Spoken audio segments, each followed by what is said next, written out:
उराशी police बनण्याचं स्वप्न आणि पायामध्ये हत्तीचं बळ घेऊन एक तरुण छत्रपती संभाजीनगरमध्ये पोलीस भरतीसाठी आला।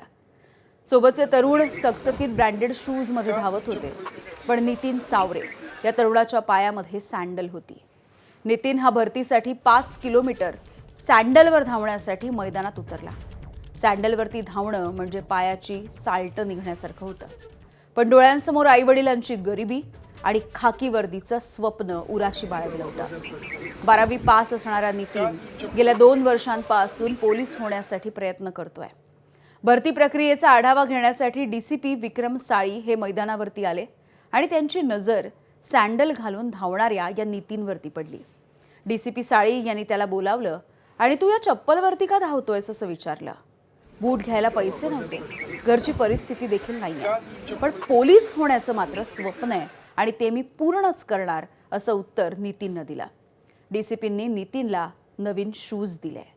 नितीनच्या डोळ्यामध्ये पाणी होतं, मात्र या नव्या शूजमुळे नितीनचा आत्मविश्वास हा दुणावलाय आणि खाकी वर्दीच्या दिशेनं त्यानं मोठी धावही घेतली आहे।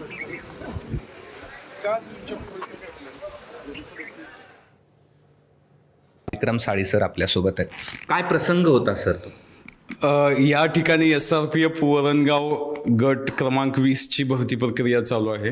त्यामध्ये टोटल 75,000 ॲप्लिकेशन आलेले आहेत। त्यापैकी आम्ही पर डे 2000 उमेदवारांना फिजिकल टेस्टसाठी बोलवतो।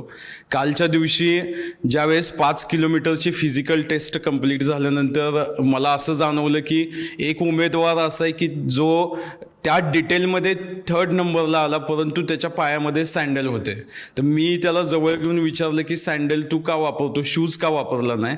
तर त्याचे जे उत्तर होतं ते खूपच मन हेलावणारं होतं की त्याचं असं मत होतं की आई वडील शेतकरी आहेत आणि शूज घेण्यासाठी सुद्धा माझ्याकडे पैसे नाहीत।